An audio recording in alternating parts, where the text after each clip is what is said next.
पर आज हम बात करने वाले हैं कुछ ऐसी मेजरमेंट्स, कुछ ऐसी वैल्यू जो आपके डॉग के लिए बहुत ज्यादा ही इंपॉर्टेंट होती है।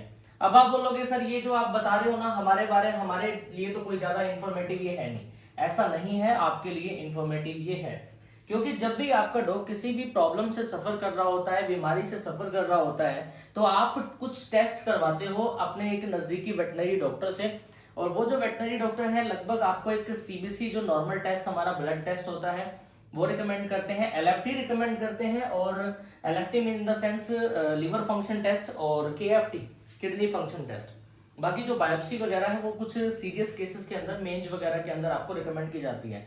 जो एक्चुअल जो डेटा होता है उस रिपोर्ट के अंदर हम अगर उस डेटा से थोड़ी सी वेरिएशन आपको लग रही है अपने डॉग की बॉडी में, देन आप ये डायग्नोज कर पाते हो कि हाँ मेरे डॉग को कुछ ना कुछ तो प्रॉब्लम्स है। अब ह्यूमन बींग्स की ही लगा लो, यानी हमारी खुद की ही लगा लो। जब भी हमें कोई प्रॉब्लम आती है, जैसे एक सिंपल सा एग्जांपल देता हूं मैं, जब हमें एक स्टोन हो जाता है यानी पथरी की जो बीमारी जो बोलते हैं हम, तो वो हो जाती है। तो ये भी एक तो गोल ब्लैडर के अंदर होती है स्टोन, और साथ में ये हमारी किडनी के अंदर भी होती है।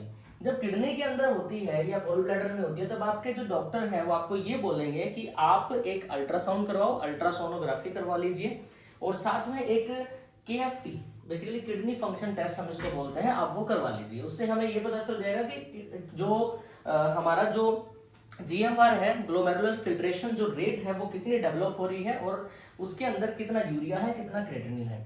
तो वो टेस्ट करवाने बड़े ही इंपॉर्टेंट है। तो उन्हीं के रिगार्डिंग हमारे डॉग के अंदर भी क्या ब्लड फ्लो रहता है, क्या ऑक्सीजन कंजप्शन रहती है, या क्या कार्डियक आउटपुट रहता है। ब्लड फ्लो समझ में आ गया, यानी जो रक्त होती है उसका बहना, उसका चलना, ठीक है। ऑक्सीजन कंजप्शन, वो कितना ऑक्सीजन कंजप्ट कर रहा है, यानी वो ग्रहण कर रहा है। कार्डियक आउटपुट यानी जो उसकी हार्ट बीट है, बेसिकली कार्डियक का मतलब होता है हार्ट से रिलेटेड, ठीक है, सिंपल सी बता रहा हूँ। अब ये जो मैं अभी आपके सामने जो जो मैंने लिस्ट जो बनाई है ना, ये दिख रहा है आपको, लीवर है, किडनी है, ब्रेन है, हार्ट है, मसल्स है, स्किन है। इनकी कुछ वैल्यूज होगी जो कि एमएल के अंदर होगी पर 100 ग्राम्स और पर मिनट, ठीक है। ये बेसिकली ये जो डेटा अभी मैं जो बताने वाला हूं, ये आपका एक नॉर्मल स्टेज में रहने वाला है। नॉर्मल स्टेज में स्टैटिक एक डेटा है, ये रेस्ट फेज में डेटा है। अब रेस्ट फेज में डेटा की अगर मैं बात करता हूं तो सबसे पहले आता है हमारे पास लीवर। लीवर में अगर हम बात करते हैं ब्लड फ्लो की, कि अगर आपका लीवर डॉग का बिल्कुल सही है, और उसके अंदर हमें ये जानना है कि वो एक्चुअल में ब्लड फ्लो कितना होता है एमएल के अंदर पर 100 ग्राम्स पर मिनट, तो इसका आंसर आएगा 57, ठीक है। ये रेस्ट फेज में होता है। और अगर हम बात करते हैं ऑक्सीजन कंजप्शन की, ऑक्सीजन कंजप्शन होती है 2 ml पर 100 ग्राम्स पर मिनट। अब ये मोस्ट इंपॉर्टेंट है आपके लिए, तभी मैं आपको बता रहा हूं, ठीक है। आगे हम बात करते हैं कार्डियक आउटपुट की। कार्डियक आउटपुट रहता है 28%। कितना रहता है? 28%। अब आगे हमारे पास एक ऑर्गन देखने को मिल रहा है किडनी, जो आप टेस्ट करवाते हो ना, जो एलएफटी जो होता है लिवर फंक्शन टेस्ट, और एक होता है केएफटी किडनी फंक्शन टेस्ट, वो किडनी से रिलेटेड होता है, नाम से ही आपको पता चल रहा होगा। तो इसमें कितना एमएल ऑफ ब्लड फ्लो करेगा पर 100 ग्राम्स में? ये करता है 420 यानी 420 ml, ठीक है। और अगर मैं बात करता हूं हमारी ऑक्सीजन कंजप्शन की, तो ऑक्सीजन कितना कंजप्ट करेगा, ये डाटा इंपॉर्टेंट है, जब भी मैं आपको बता रहा हूं, ठीक है। तो ये ऑक्सीजन कंजप्शन रहेगा 6। और अगर मैं बात करता हूं कार्डियक आउटपुट की, तो कार्डियक आउटपुट भी इंपॉर्टेंट है आपको जानना, उसकी वैल्यू रहती है 23%, ठीक है। अब मैं बात करता हूं ब्रेन की।